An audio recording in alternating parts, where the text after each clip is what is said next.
Welcome to the Victorian True Crime Stories, the podcast. Episode 1. Amelia Dyer, the baby farmer. On the 30th of March, 1896, a bargeman on the River Thames near Reading pulled a brown paper parcel from the water.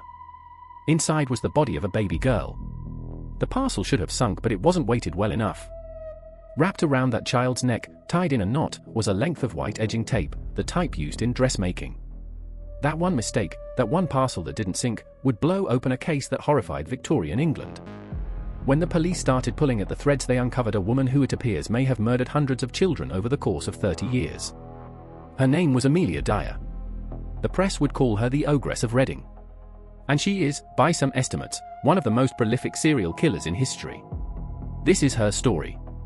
And I want to be clear from the start, this is also the story of the world that made her possible. To understand Amelia Dyer, you have to understand Victorian England. And specifically, you have to understand what it was like to be an unmarried mother in the mid to late 1800s. In 1834, Parliament passed the Poor Law Amendment Act. This legislation removed all financial obligation from the fathers of illegitimate children. The thinking was that this would deter illegitimacy if women knew they'd bear the full burden alone. It was assumed they simply wouldn't have children outside marriage. That is not, of course, what happened. What happened instead was that unmarried mothers were condemned to an impossible situation. They were forced out of employment, sometimes they were even barred from the workhouse. A single mother in Victorian England had essentially three options: she could prostitute herself, she could starve, or she could, as the grim euphemism of the time put it, make an angel of her baby, in other words, dispose of it. And this created an industry called baby farming. Baby farmers advertised in newspapers, offering to adopt or foster unwanted infants in exchange for money, either a regular weekly fee, or a lump sum. Some of these arrangements were legitimate, many were not. The mothers knew this on some level, but desperation doesn't leave room for difficult questions. The result was that the streets of Victorian cities were littered, and I don't use that word lightly, with the bodies of dead infants. Reports of their discovery were so common they were barely considered newsworthy. This was the world Amelia Dyer was born into, and this was the world she learned to exploit. Amelia Elizabeth Hobley was born in 1837 in Pile Marsh, a small village just east of Bristol. She was the youngest of 5 children, 3 brothers and a sister. Her father, Samuel, was a master shoemaker. By all accounts, young Amelia was intelligent. She learned to read and write and developed a love of literature and poetry. But her childhood was scarred by something that researchers believe shaped the rest of her life. Her mother, Sarah, suffered from a mental illness caused by typhus. Sarah had violent fits, and Amelia, as one of the children in the household, was obliged to witness them, and eventually to care for her mother until Sarah died in 1848, when Amelia was around 11. Researchers have commented on what this taught Amelia, what mental illness looked like, how people behaved when they appeared to lose their minds. She was, in a sense, getting an education, one she would use many times in the decades to come. After her mother's death, Amelia lived with an aunt in Bristol, then served an apprenticeship with a corset maker. Her father died in 1859. In 1861, aged about 24, she married a man named George Thomas, who was 59 years old. Both lied about their ages on the marriage certificate to narrow the gap. George shaved 11 years off, and Amelia added 6. Amelia then trained as a nurse, and it was through contact with a midwife named Ellen Dane that she learned about baby farming. Dane showed her a different way to earn a living, using her own home to take in unmarried pregnant women and then farming off the babies, either through adoption or, in darker cases, allowing them to die through neglect. Ellen Dane, incidentally, left for the United States shortly after introducing Dyer to the trade. George Thomas died in 1869, leaving Amelia needing income. In 1872, she married again, William Dyer, a brewer's laborer. They had 2 children together, a daughter, Mary Ann, known as Polly, and a son, William Samuel. The marriage eventually broke down and she left her husband. But by then, baby farming had become her life's work. Amelia Dyer first opened what was called a house of confinement in the Bristol suburb of Totterdown in the late 1860s. She charged fees to take in unmarried women when they could no longer hide their pregnancies. Some of these women, and this is difficult to hear, asked for their infants to be stifled at the moment of birth. At the time, coroners couldn't distinguish between suffocation and stillbirth, so these deaths simply vanished into the record. But Dyer's main business was fostering. She took in infants for a weekly fee from their mothers and then maximized her profits in the most brutal way imaginable. She slowly starved her little charges. To keep them quiet and to stop the crying that might attract attention, she dosed them daily with laudanum, a liquid opiate. It was known colloquially as the quietness because it suppressed both a baby's appetite and its cries. This went on for about a decade. In 1879, a doctor grew suspicious as he'd been called to certify too many child deaths in Dyer's care. She was caught and convicted, but not of murder or even manslaughter. She was convicted of infant neglect and sentenced to 6 months of hard labor. The experience reportedly shook her. But when she emerged from prison, she didn't stop, she evolved. After her release, Dyer changed her approach entirely. No longer would her house be filled with slowly starving infants. That was too visible, too risky. From now on, she would accept only one-off lump sum payments for full adoption. And she would kill the children within hours of receiving them. Her method was a length of white edging tape wound twice around the child's neck and knotted. She later told police, "You'll know all mine by the tape around their necks."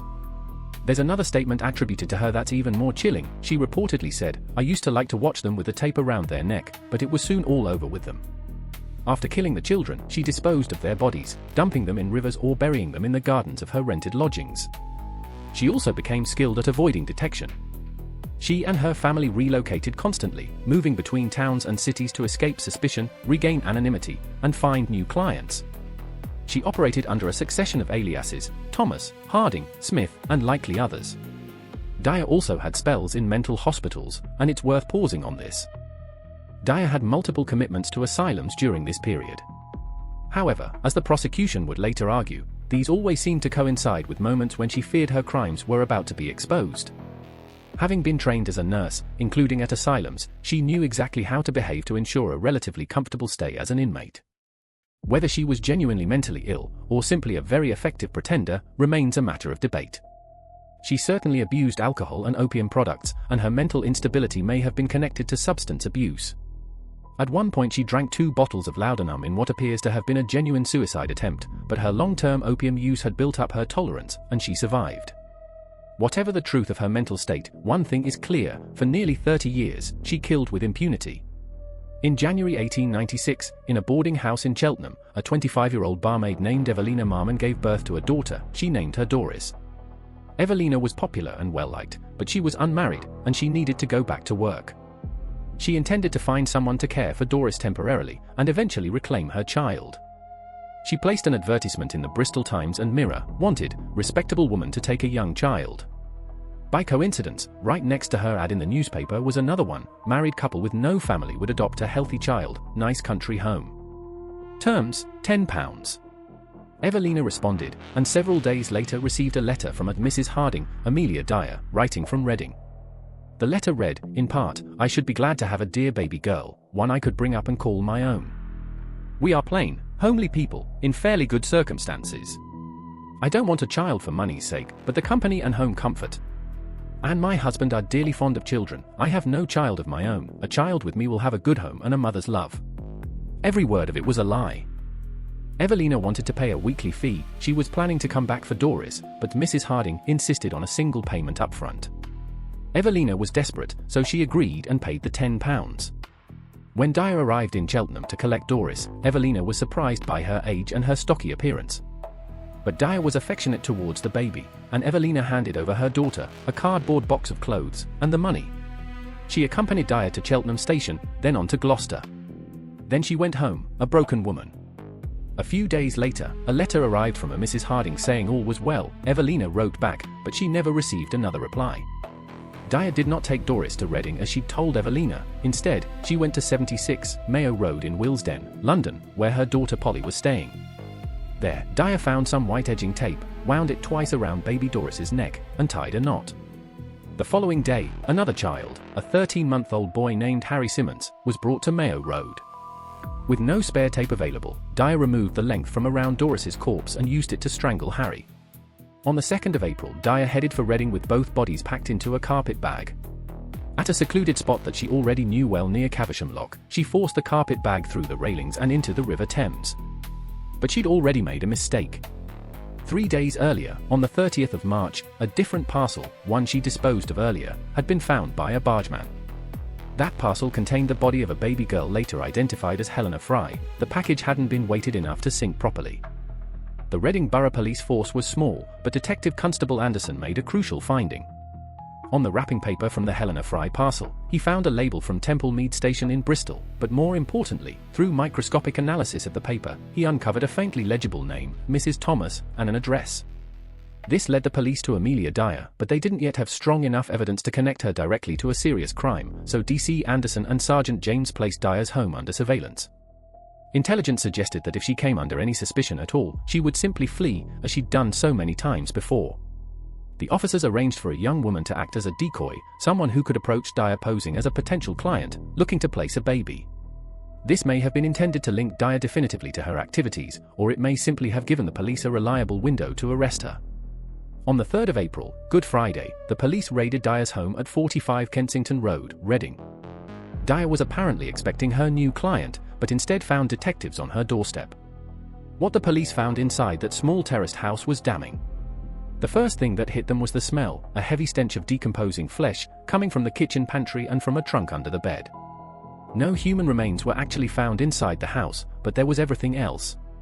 Dozens of vaccination papers, vast quantities of tiny clothes, countless pawn tickets for baby clothes, letters and receipts for newspaper advertisements, telegrams about adoption arrangements, and evidence that Dyer was operating under several aliases. The police were in no doubt; they had uncovered a deadly baby farm. Dyer was arrested the following day, the 4th of April, 1896, and charged with murder. Her son-in-law, Arthur Palmer, was also charged as an accessory. An immediate dragging operation was ordered on the Thames. Crowds of onlookers lined the riverbanks, drawn by what had become lurid press coverage. Over the course of April, 6 more bodies were recovered from the river, including those of Doris Marmon and Harry Simmons, Dyer's last known victims. Each had been strangled with white tape. 11 days after handing her daughter to Dyer, Evelina Marmon, whose name had emerged among the items in Dyer's house, identified her daughter's remains. As the police investigation grew, investigative journalists joined the hunt. What emerged was staggering. Dyer's trade had gone on for nearly 30 years. She'd operated as far afield as Liverpool and Plymouth. In the 2 months before her arrest alone, police found evidence that at least 20 children had been placed in her care. At her most active, eyewitnesses reported seeing as many as 6 babies a day brought to her home. When the body count from the river reached 50, Dyer is reported to have told police that now infamous line, "You'll know all mine by the tape around their necks." Estimates of her total victim count vary. The source material from the Thames Valley Police Museum suggests that a conservative estimate of 10 infant deaths per year over 30 years produces a figure of around 300 murders. The Wikipedia article on Dyer notes that some estimates run as high as 400 or more. The precise number will almost certainly never be known. What is not disputed is that she was, by any measure, the most prolific baby farmer in British history, and a strong candidate for one of the most prolific serial killers in all of recorded history. While awaiting trial in Reading jail, Dyer wrote a confession, not for herself, but to clear her family. Her letter to the magistrates read, in part, "So will you kindly grant me the favour of presenting this to the magistrates? I must relieve my mind. I do feel it is an awful thing drawing innocent people into trouble, neither my daughter Mary nor her husband Alfred Ernest Palmer. I do most solemnly declare neither of them had anything at all to do with it. They never knew I contemplated doing such a wicked thing until it was too late. I alone must stand before my Maker in heaven to answer it all." I should note here that some sources refer to the son-in-law as Arthur Palmer while Dyer's letter uses Alfred Ernest Palmer. This may reflect Dyer's own usage of his name. At the inquest in early May, no evidence was found that Arthur Palmer had acted as an accomplice and was discharged, based on Dyer's confession. On the 22nd of May, 1896, Dyer appeared at the Old Bailey. She pled guilty to one murder, that of Doris Marmon. Her only defense was insanity. She pointed to her 2 commitments to asylums in Bristol, but the prosecution argued successfully that her episodes of apparent mental instability had been calculated to coincide with times when she feared exposure. Both asylum stays, they said, had come at conveniently timed moments. Family members and associates testified that they had been growing suspicious and uneasy about her activities. A man who had seen and spoken to Dyer at Caversham Lock when she disposed of the bodies gave evidence, and Dyer's own daughter, Polly, gave graphic testimony that helped seal her mother's conviction. The jury deliberated for 4.5 minutes. Guilty. In the 3 weeks between her conviction and her execution, Amelia Dyer filled 5 exercise books with what she called her last true and only confession. When a chaplain visited her the night before her execution and asked if she had anything to confess, she offered him the exercise books and said, "Isn't this enough?" There was one final legal complication. Dyer had been subpoenaed to appear as a witness in her daughter Polly's own murder trial, which was set for a week after the execution date, but it was ruled that once sentenced to death, Dyer was considered legally dead, and her evidence would be inadmissible.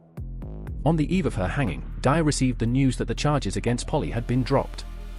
On Wednesday, the 10th of June, 1896, Amelia Dyer was hanged by executioner James Billington at Newgate Prison. Asked on the scaffold if she had anything to say, she replied, "I have nothing to say." The trapdoor opened at 9 that morning precisely. Her prison commission file records the execution with characteristic Victorian efficiency.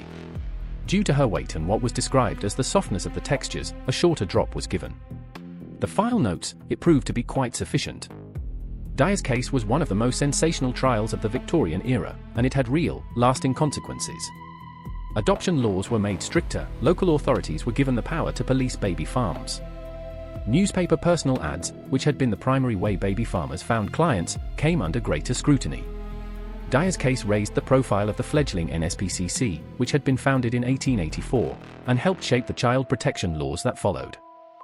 But the trafficking and abuse of infants didn't stop there. 2 years after Dyer's execution, railway workers at Newton Abbot, in Devon found a parcel in a train carriage. Inside was a 3-week-old girl, cold and wet, but alive.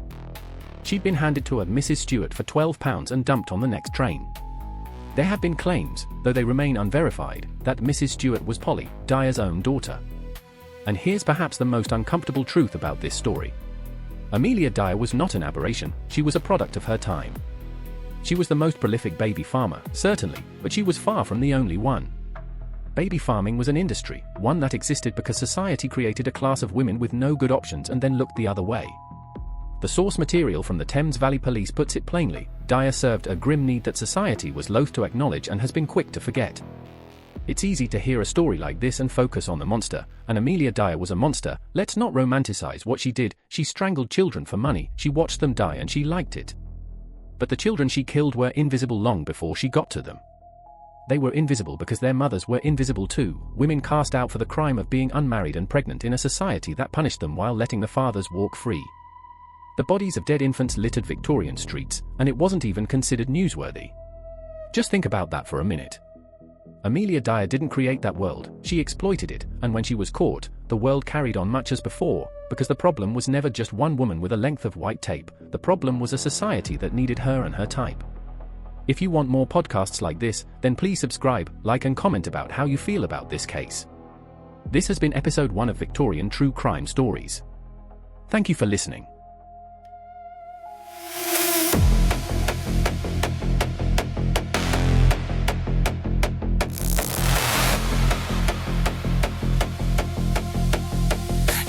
Knock on the doors of the brothels,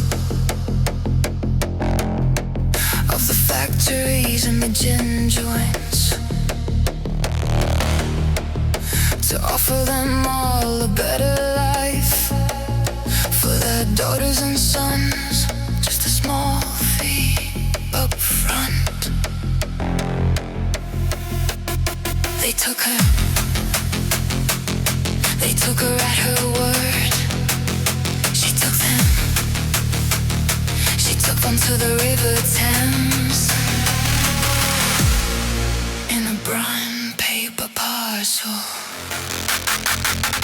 Oh, Amelia Dyer, I hope you're down there, burning in the fire. You're the lowest of the low, as low as you can go. Down in the dirt and the cold.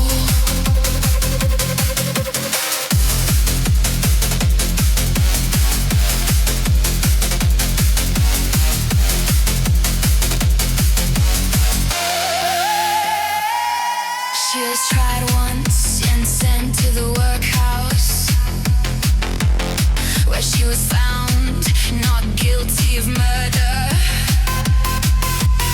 They let her out to walk the streets again, to walk the streets again, the streets again.